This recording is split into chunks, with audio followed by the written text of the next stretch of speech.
Ads లేకుండా latest episodes చూడండి. ఏదో పడవ మునిగిపోయిన షావుకారులా 24 గంటలు ఏదో ఒకటి ఆలోచిస్తూనే ఉంటారేంటండి? 4 రోజులుగా అసలు మీరు మనిషిలాగే ఉండడం లేదు. ఏమైందండి? అబే ఏముంది, ఏమీ లేదు. నేను బానే ఉన్నాను. నేనేదో పక్కింటి దాన్ని పరాయి దాన్ని అన్నట్లు నాకు చెప్తారేంటండి? మీరెలా ఉంటారో నాకు తెలీదా? ఇలా ఇంతకుముందు ఎప్పుడూ లేరు. నిజం చెప్పండి, ఏమైంది? ఎందుకు ఇలా ఉంటున్నారు?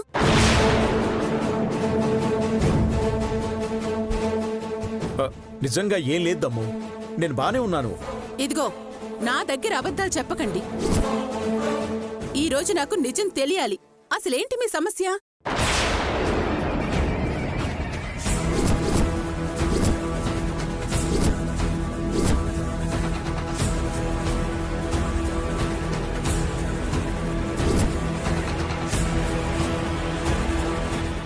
అత్తయ్య, ఏంటి మీరు మావయ్యని భయపెట్టేస్తున్నారు? మీరు అరిచిన అరుపులకి మావయ్య టెన్షన్ పడుతున్నారు. అంతకు మించి ఏం లేదు. మా మధ్యలో నువ్వేంటే ప్రతిదానికి నేనున్నానంటూ వస్తావు? ఏమ్మా, అప్పుడే మొదలు పెట్టావా నీ సుప్రభాతం? ఆ గుళ్ళో మైకు చెడిపోయి మంత్రాలు వినిపించని రోజైనా ఉంటుందేమో గాని ఈ ఇంట్లో నీ అరుపులు వినిపించని రోజంటూ ఉండదు కదా.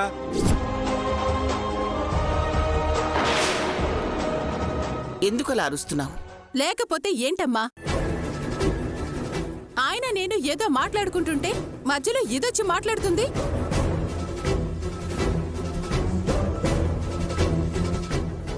మాట్లాడడం కూడా తప్పేనా దమయంతి? ఏంటిది నాతో మాట్లాడేది? అసలు దాని మొహం చూస్తేనే నాకు మండుద్ది. మొదటి నుంచి అన్నిటికీ నాకు అడ్డు పడుతూనే ఉంటుంది.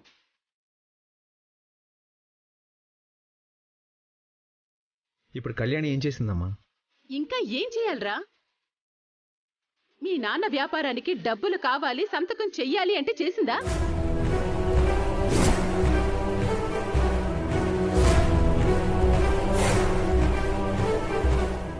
ఈ ఇంటిని ఉద్ధరిస్తుంది అని మీరందరూ దాన్ని నెత్తిన పెట్టుకుంటారు. కానీ ఇదేం చేస్తుంది?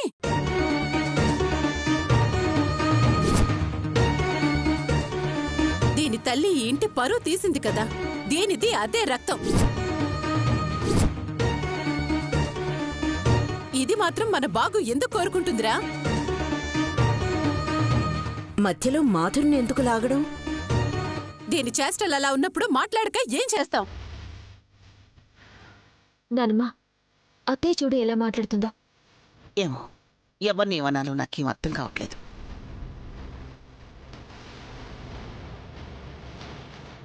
దాని కడుపు మంట దాంది. శివరాం మీద వ్యాపారం చేసుకోవాలని సంతకం పెట్టమని అడిగితే నువ్వు అడ్డుపట్టం బాగుందా? ఆ విషయంలో నాకు కాస్త మనసు కష్టంగానే అనిపించింది.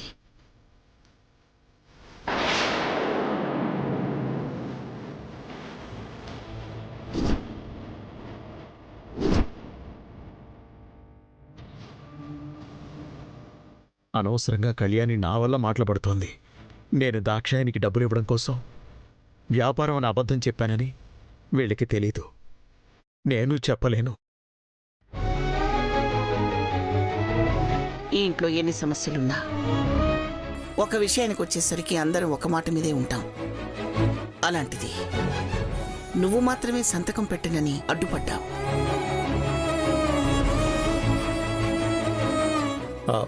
ఇప్పుడు దాని గురించి ఎందుకు అత్తయ్య? ఆ డబ్బులేం అవసరం లేదు. కళ్యాణి అన్నట్టు ఆరా తీస్తే అదంత మంచి బిజినెస్ కాదని తెలిసింది.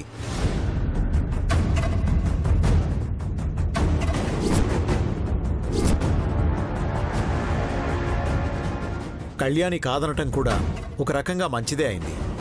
లేదంటే ఆ డబ్బులు పోయేవి. చాలండి, దాన్ని సమర్థించింది మీరు. కోడలు మాట పడకూడదని, వ్యాపారమే మంచిది కాదని దాన్ని వెనకేసుకొని వస్తున్నారా?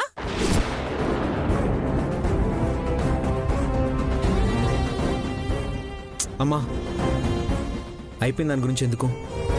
తను ఎందుకు సంతకం పెట్టలేదో దానికి కారణం ఉంది అనేది కదా. ఏంట్రా కారణం ఉండేది?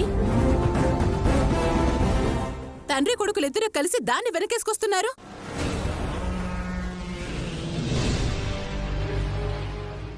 దమయంతి, కళ్యాణి వల్ల నాకేదో నష్టం జరిగిందని నువ్వు అనుకోవద్దు.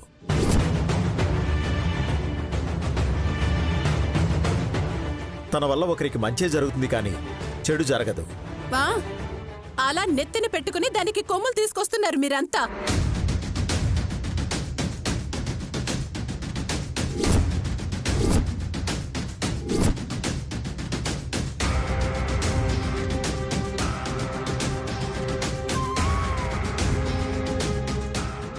కళ్యాణి, దమయంతి మాటలకి ఇంకా నువ్వేం బాధపడకు.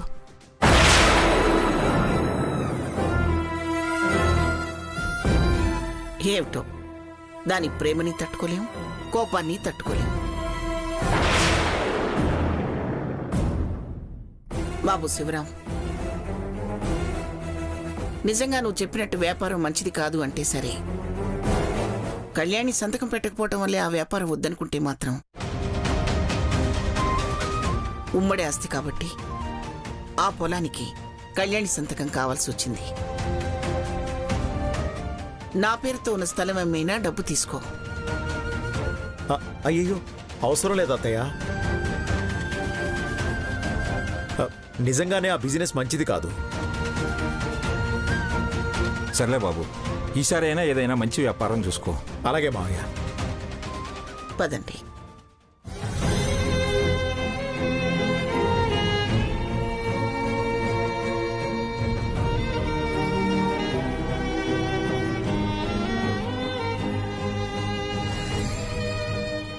చూసావా అమ్మా, నా తప్పుకి నువ్వు మాటలు పడాల్సి వస్తోంది. నా వల్ల నువ్వు మీ నాన్న ఇలా ఎంతమంది బాధపడాలి? ఈ గొడవంతా ఎందుకు? వాళ్లకు నిజం చెప్పేస్తే సరిపోతుంది. చెప్పేస్తానమ్మా. వద్దు మావయ్య, ఎప్పుడో జరిగిన దానికి ఇప్పటికీ మా నాన్నని శత్రువులా చూస్తుంది అత్తయ్య.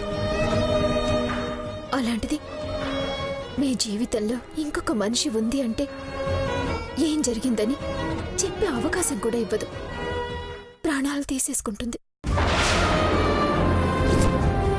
నిన్నన్ని మాటలన్నా ఇంకా దాని గురించి ఆలోచిస్తున్నావా? అత్తంటే అమ్మ తర్వాత అమ్మ కదా మావయ్య. అమ్మ అరిచిందని ఎవరైనా బాధపడతారా? నీ మంచి మనసు దానికి ఎప్పుడు అర్థమవుతుందో అర్థమయ్యే రోజు అర్థమవుతుందిలేండి మావయ్య. మీరు మాత్రం దయచేసి ఎట్టి పరిస్థితుల్లోనూ ఆ దాక్షాయిని విషయం చెప్పాలని చూడకండి. నేను చెప్పకపోయినా ఆ దాక్షాయిని ఊరుకుంటుందా? తను అడిగింది ఇవ్వలేదని ఎప్పుడు ఇంటికొస్తుందో అని భయపడాల్సి వస్తోంది. మీకు ఆ భయం కూడా అవసరం లేదు. వాళ్ళకి ఏం చెప్పాలో అది చెప్పే వచ్చాను. నాకు తెలిసి వాళ్ళు త్వరలోనే మనకి కనిపించకుండా వెళ్ళిపోతారు. నువ్వు వాళ్ళింటికి వెళ్ళావమ్మా? వాళ్ళు ఈ ఇంటికి రాకూడదు అంటే నేను వెళ్ళక తప్పలేదు మావయ్య. ఇంకా వాళ్ళు మీ జోలికి రారు. మీరు ప్రశాంతంగా ఉండండి.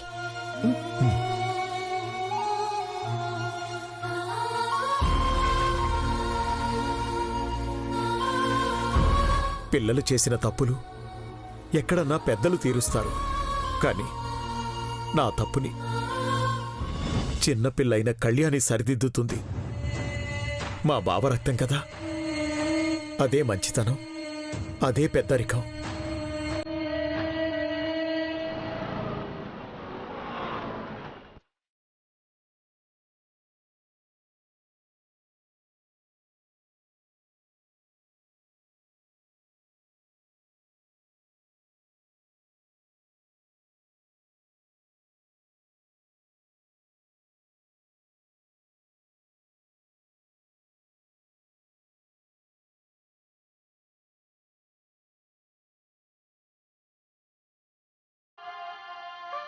ఇక మిమ్మల్ని ఇబ్బంది పెట్టదలుచుకోలేదు, మేము బాధపడదలుచుకోలేదు.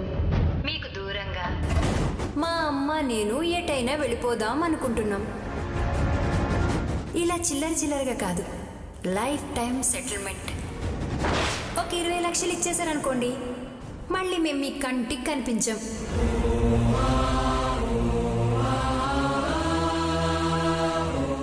ఎలాగైనా సరే వాళ్ళు అడిగిన డబ్బు ఇచ్చేసి నా చెల్లెల జీవితం నుంచి ఆ సమస్యను తొలగించాలి. వాళ్ళు లేకపోతే శివరాం ప్రశాంతంగా ఉంటాడు, నా చెల్లితో సంతోషంగా ఉంటాడు.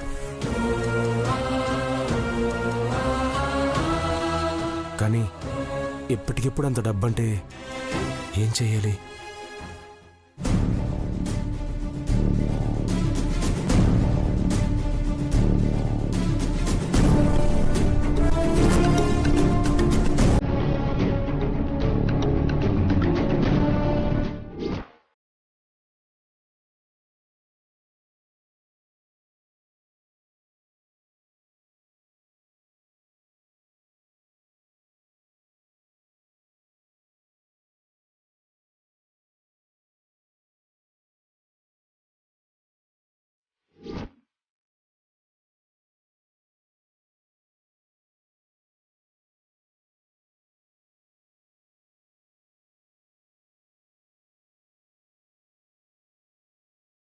ఏమండి?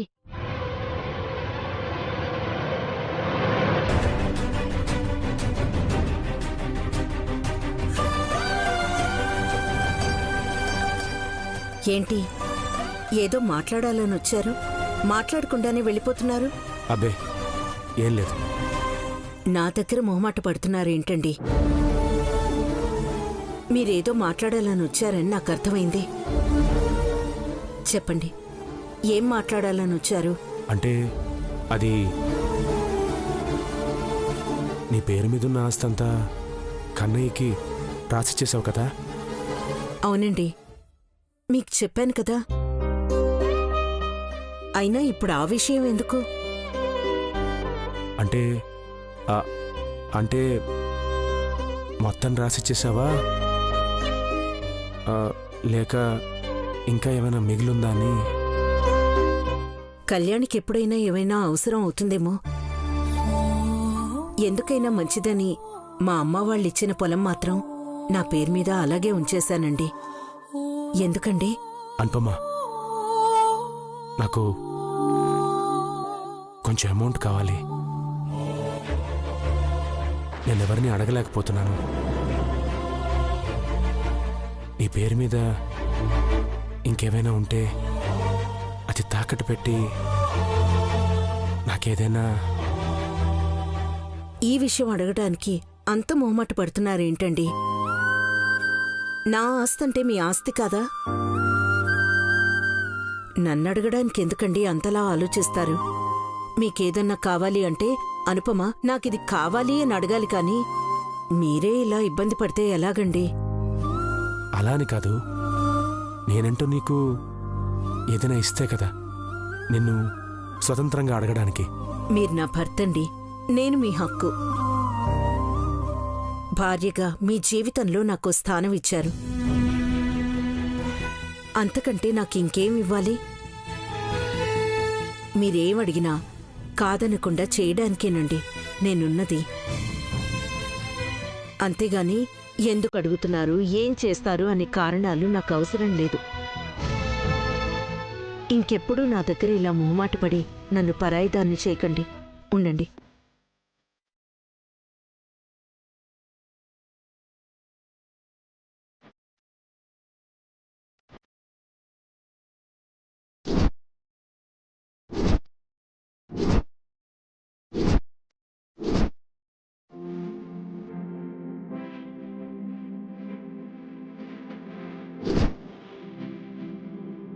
ఇవిగోండి పొలం కాగితాలు. తీసుకెళ్లి తాకట్టు పెడతారు, అమ్మేస్తారు, మీ ఇష్టం.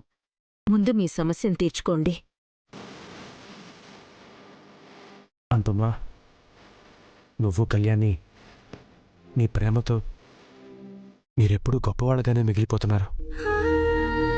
మీ మీద నాకు ప్రేమున్నా అది చూపించలేక నేనెప్పటికీ ఇలాగే ఉండిపోతున్నాను. చచ, ఏంటండి ఆ మాటలు? మీరెప్పుడూ గొప్పవాళ్లే. పరిస్థితులు మిమ్మల్ని మాకు దూరం చేశాయి కానీ మా మనసుల్లో మాత్రం మీరెప్పుడూ ఉన్నారు. అసలు మీరు లేకపోతే మేమెక్కడున్నామండి?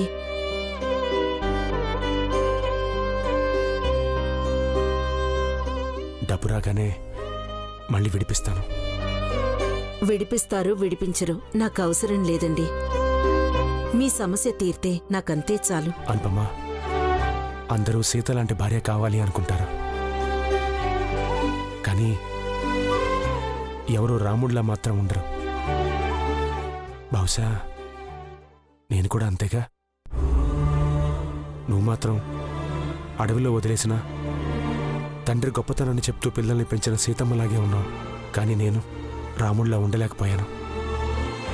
నన్ను క్షమించు అనుపమా. అయ్యో ఊరుకోండి, మీరు నా క్షమాపణలు చెప్పడమేంటి? చేసింది తప్పని తెలిసినప్పుడు క్షమాపణ చెప్పడం అనేది మనసులో భారాన్ని దించుకోవడం. ఇప్పటికైనా నేను ఈ పని చేయకపోతే నా గుండెలో ఆ బాధని నేను మోయలేను.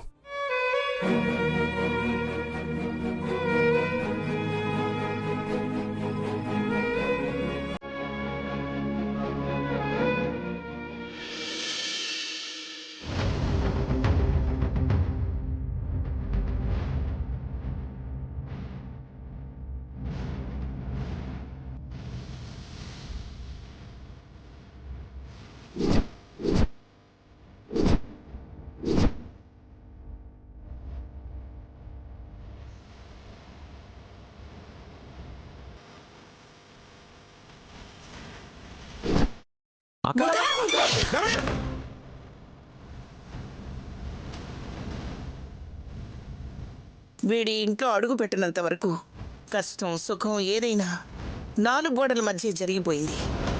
కానీ ఇప్పుడు మళ్ళీ ఈ ఇంటి పరువు వీధికెక్కుతుంది.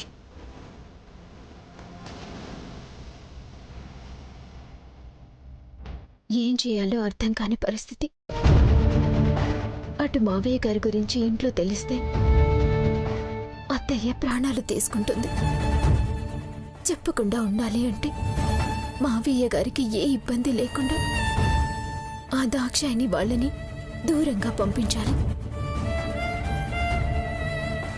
వాళ్ళిక్కడి నుంచి వెళ్ళిపోతే గాని ఏ సమస్య ఉండదు.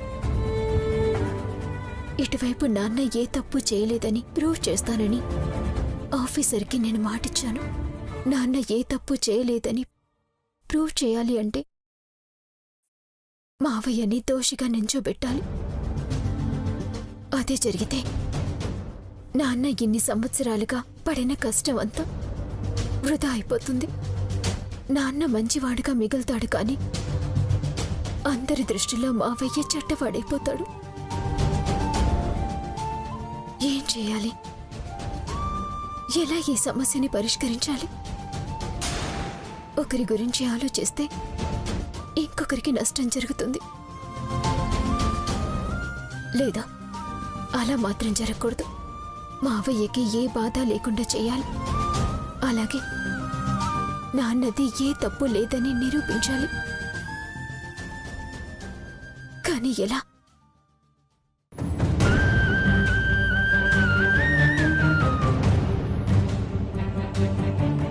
ఆఫీసర్, ఒక్క నిమిషం.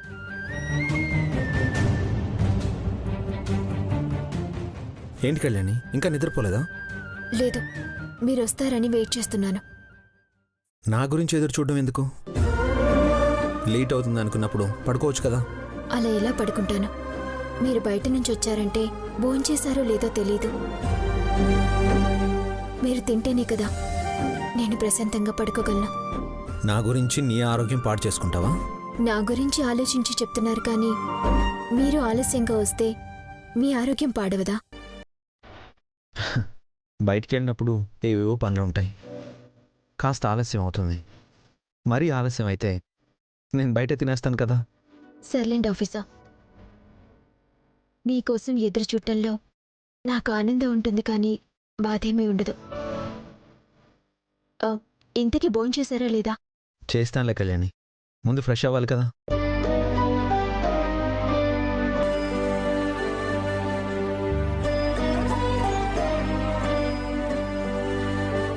కళ్యాణి, ఏంటి అలా ఉన్నావు?